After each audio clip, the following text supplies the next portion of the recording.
So that's more than enough I think. Naveen గారు final hi అండి.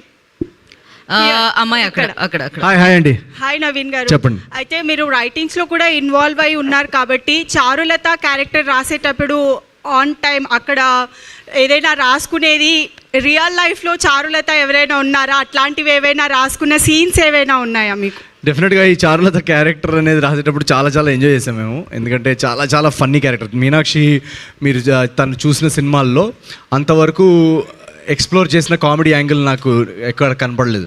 So నేను తను కలిసినప్పుడు కూడా తనలో ఆల్రెడీ ఒక ఫన్నీ పర్సనాలిటీ ఉందని మేము గ్రహించాం.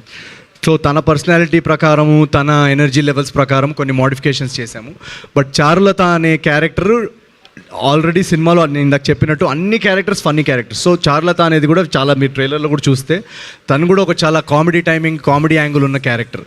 సో మాకు ఆన్ సెట్ ఏమంటారు ఇంప్రొవైజేషన్స్ ఉంటాయి. ఆన్ సెట్ ఒక సీన్ వస్తున్నప్పుడు ప్రతి యాక్టర్ తన బాడీ లాంగ్వేజ్ ప్రకారం చేస్తుంటారు కదా, దాన్ని బట్టి ఏదో ఒకటి అడ్జస్ట్మెంట్స్ చేస్తుంటాం సీన్కి ఏది బెటర్గా వర్క్ అవుతుందని. సో అలా డెఫినెట్గా మీరు రాజు చారులత అనే ఈ ట్రాక్ ఏదైతే ఉందో ఫస్ట్ హాఫ్లో కానీ సెకండ్ హాఫ్లో కానీ ఈరోజు మేము టెస్ట్గా ఎవరికైనా చూపిస్తుంటే వాళ్ళందరూ కూడా చెప్పేది అదే, అసలు ఇదంతా చాలా చాలా హిలేరియస్గా వర్కౌట్ అయిందని. సో మీరు రేపు తన పర్ఫార్మెన్స్ చూసి కూడా డెఫినెట్గా సర్ప్రైజ్ అవుతారు. రేవంత్ రైట్ ఫైనల్ క్వశ్చన్ అండి. రేవంత్ నీకు ఈ సినిమాలో 7-8 సీన్లు ఉన్నాయి. నవీన్